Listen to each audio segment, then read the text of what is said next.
शुभ्रस्ता, क्यों आप ये कहती हैं कि कन्हैया लेफ्ट विंग पॉलिटिशियन जितने भी हैं वो टुकड़े टुकड़े गैंग हैं, वो ब्रेकिंग इंडिया ब्रिगेड है, ये हिंदुस्तान को तोड़ना चाहते हैं? क्यों ऐसा कहते हैं?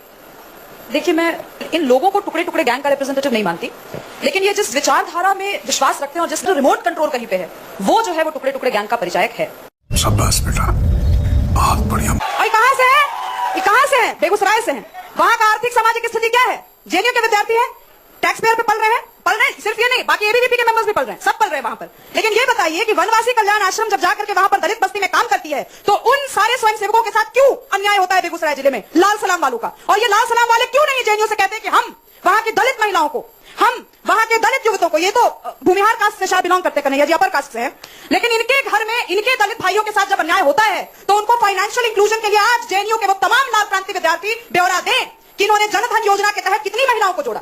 इनके लाल गैंग के एसएफआई, आईसा और एआईएसएफ और इनके तमाम सीपीआई, सीपीआईएम, सारे लेफ्ट पार्टी के कवायद करने वाले लोग, कितने महिलाओं को इन्होंने एलपीजी गैस सिलेंडर देकर उस धुएं से आजादी दिलवाई? और नहीं दिलवाई है ना आजादी, तो ये जो लफाजी है इनकी आउटर रिंग रोड के 1 किलोमीटर से आगे की आवाज नहीं है।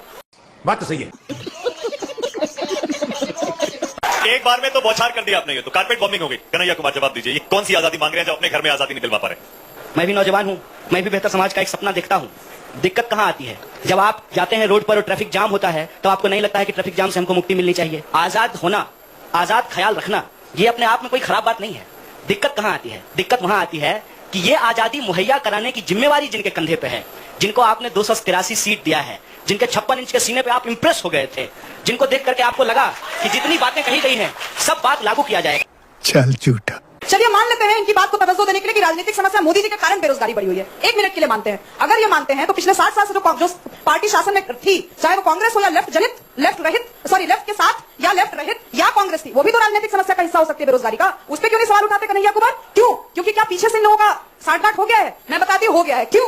क्योंकि आज से 19 साल पहले जब चंदू की हत्या हुई थी बिहार में, राजद का एमपी हत्या करता है इन्हीं के सिरमौर लीडर का, उसी हत्यारे के नेता को जाकर कन्हैया कुमार पैर छूकर के प्रणाम करते हैं, लालू यादव को।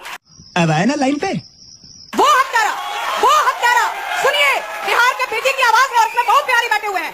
मैं लालू प्रसाद यादव को, तेजस्वी यादव को, तेज प्रताप यादव को, उस पूरे खानदान के किसी भी व्यक्ति को नेता नहीं मान सकती, क्योंकि उस खानदान ने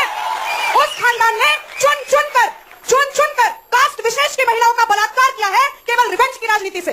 और ये सवालों की फहरिस्त वाली राजनीति बहुत हो गई, ये रिवेंज की राजनीति बहुत हो गई। आप बताइए कि जो युवा लीडर है वो देश को कंस्ट्रक्टिव ऑपोजिशन देगा या टुकड़े टुकड़े का डिस्ट्रक्टिव ऑपोजिशन देगा? What is your role model? आप कैसे बताएं? आप हमको दीजिए ना रोड मैप। हम रुकिए, ताली बाद में बजाइएगा, सुन लीजिए हम क्या कह रहे हैं। इनसे पूछिए बेरोजगारी खत्म करने का रोड मैप क्या है? इनसे पूछिए कि जितने सारे रेप केसेस हो रहे हैं उसको खत्म करने का रोड मैप क्या है? कि हम ये नहीं कह रहे हैं कि ये समस्या आज की है, हम ये नहीं कह रहे हैं कि महिलाओं पे अत्याचार आज शुरू हो गया, हम ये नहीं कह रहे हैं कि गरीबी आज हो गई, हम ये नहीं कह रहे हैं कि महंगाई आज हो गई, लेकिन आपने खत्म करने का वादा करके वोट लिया, तो जो वोट दिया वो आपसे सवाल भी ना करे। लोग उनको क्यों सुन रहे हैं? प्यार हूँ, क्यों वोट कर रहे हैं उनको? हाँ, बिल्कुल लोग वोट कर रहे हैं और आपको नहीं सुन रहे हैं। जो रोड मैप की बात हो रही थी ना, मैं ये कह रहा हूं कि अगर लोग आपकी बातों पर यकीन ही ना करें, वोटर की बात कर रहा हूं, क्योंकि वोटर सबसे ज्यादा पावरफुल होता है, सबसे ज्यादा ताकतवर होता है। अगर वो एक विचारधारा को, एक आइडियोलॉजी को बार बार रिजेक्ट कर रहा है, हर जगह से रिजेक्ट करते जा रहा है, तो उसे क्या संदेश मिलेगा? कौन सी विचारधारा बार बार रिजेक्ट हो गई है? गजब बात कर रहे हैं आप। ऐसा लग रहा है कि प्रधानमंत्री जी का भाषण ध्यान से सुनते नहीं है। प्रधानमंत्री जी बार बार कहते हैं कि 70 साल इस देश में कांग्रेस ने राज किया है, तो कांग्रेस 70 साल जनता ने एक्सेप्ट किया ना। इस देश की जनता ने बीजेपी को अपना वोट दिया है, लेकिन इसका ये कतई मतलब नहीं है कि जनता ने पूरे तरीके से इन लोगों को नकार दिया है, ऐसा नहीं है। तो सबको एकजुट होना पड़ रहा है। आज बीजेपी इतनी ताकतवर हो गई, कांग्रेस क्या, लेफ्ट क्या, समाजवादी पार्टी क्या, बीएसपी क्या, सबको एक होना। अच्छा बात नहीं है। इसके लिए विपक्ष की एकता जरूरी होती है। विपक्ष की एकता होना, इसमें कोई गलत बात नहीं है। कोई गलत बात कोई नहीं है। बीजेपी भी जब विपक्ष में बैठती है तो क्या बीजेपी विपक्ष के लोगों को एकजुट नहीं करती है? जहां जहां आपकी विचारधारा वाली पार्टियों ने राज किया, वहां ये मॉडल लागू किया गया। नहीं, देखिए, गरीबी बेरोजगारी खत्म हो गई। सुनिए मेरी एक बात सुन लीजिए। कन्हैया जी हो सकता है जनजात लेफ्टी हो, लेकिन हम जनजात रूप से मेरा कोई आइडियोलॉजी नहीं रहा है। अभी भी हम सीख रहे हैं, अभी भी हमको नहीं पता कि मेरे देश के लिए सबसे सर्वोपरि विचारधारा क्या है, लेकिन हमको इतना पता है कि सांस्कृतिक राष्ट्रवाद ही हमारे देश को आगे ले जा सकता है। तो मैं अपनी पॉलिटिक्स बहुत ही स्पष्ट रूप से रखती हूँ। हाँ, वो तो यही राष्ट्रवाद देश को तोड़ रहा है, यही राष्ट्रवाद आपका जो है कहने के लिए तमाम राष्ट्रवाद देश को बांट रहा है। अब वो फर्जी है कि नॉन फर्जी है, ये तो जनता डिसाइड करेगी। नहीं, 4 तथाकथित लोग, तथाकथित इंटेलेक्चुअल जेएनयू में बैठ के थोड़ी डिसाइड कर लेंगे। देश की जनता डिसाइड करेगी कि ये डिसाइड करेंगे कि आप बड़ा हरामी हो बेटा। सवाल तो हम आपसे पूछ ही नहीं रहे थे, सवाल हम पूछते हैं मोदी जी से और तकलीफ आपको हो जाती है। कहा नहीं होगी, नेता है ना, हमारे नेता है, आपके भी नेता। आप भी कहें कि मेरे प्रधानमंत्री है, कहा नहीं तकलीफ होगा? 4 साल से जो व्यक्ति 70 दशकों के कूड़े को साफ कर रहा है, उस पर आप लोग अटैक पे अटैक करेंगे तो कहा नहीं दुख होगा? झूठों का वोट थोड़ी दिए थे हम लोग का। टैक्स पेयर का पैसा इतना लगता है हर बार इलेक्शन में, आप लोगों के खाली फालतू सवाल सुनने के थोड़ी होता है। कंस्ट्रक्टिव सवाल पूछिए ना जी, हम तो कह रहे हैं पूछिए। कहाँ है मॉडल? मोदी जी से आपको कुछ खास नहीं ऐसा कुछ नहीं है।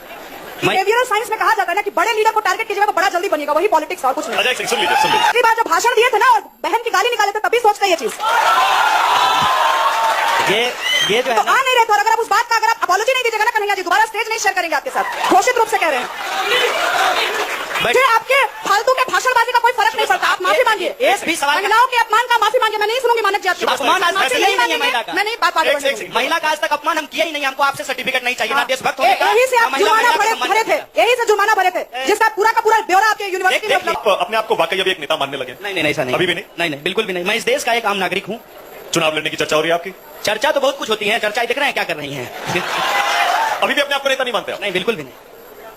सब लोग तो मानते हैं। नहीं कोई नहीं मानते हैं, मत मानिएगा भाई साहब, हम नेता नहीं है। चुनाव नहीं लड़ेंगे? चुनाव नहीं लड़ेंगे? अच्छा, असल सवाल पे अब आए हैं। देखिए, चुनाव लड़ना एक पूरी प्रक्रिया के तहत होता है। मैं अभी उस प्रक्रिया का हिस्सा नहीं हूं, इसलिए हमेशा जो है इसको अस्वीकार कर देता हूं। चुनाव लड़ने के लिए या तो हम निर्दलीय चुनाव लड़ेंगे या किसी पार्टी का टिकट लेकर के चुनाव लड़ेंगे। आप सब ईमानदारी से बताइए, सब नौजवान लोग हैं, पत्रकारिता पढ़ रहे हैं, चुनाव लड़ना इस देश में इतना आसान है? जब हम प्रेसिडेंट बने थे ना तो मोदी जी के यहाँ से डिनर का भी ऑफर था, इसका क्या मतलब है? ये सब नहीं करते हैं हम, इसका कोई मतलब मोदी जी ने डिनर का ऑफर दिया था आपको? डिनर पे बुलाया? ये छोड़ दीजिए इसको। अरे बताइए ना। मैं आज कह रही हूँ अरे बताइए। फोन रिकॉर्डिंग या दस्तावेज ये नहीं देंगे। ये थूक के चाटने वाली राजनीति इसी को कहते हैं।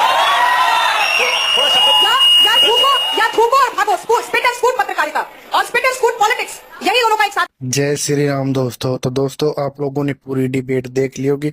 अब आप लोग ये बताइए कि आपको ये डिबेट कैसा लगा। गाइस, अगर आपको ये डिबेट अच्छा लगा तो वीडियो को लाइक करें, वीडियो को शेयर करें और अपने फेसबुक पेज देश प्रेमी का आवाज को फॉलो करें। दोस्तों, आज के डिबेट में सुब्रास्टा जी ने कन्हैया कुमार की ऐसी जमकर बैंड बजाई है जिसे देखकर आपका दिल खुश हो जाएगा। हालांकि गाइज, ये डिबेट काफी पुराना है, लेकिन मेरे सामने जब ये आया तो मैंने सोचा क्यों ना आप लोगों को भी इसको दिखाऊं।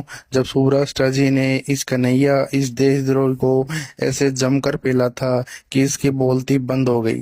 ये वो कन्हैया कुमार है जो एक टाइम पर दिल्ली यूनिवर्सिटी में और जाकर वहां पर देश विरोधी नारे लगाता है, भारत तेरे टुकड़े होंगे, और बाद में पूरे देश में ये एक देशभक्ति का नारा देते फिरता है।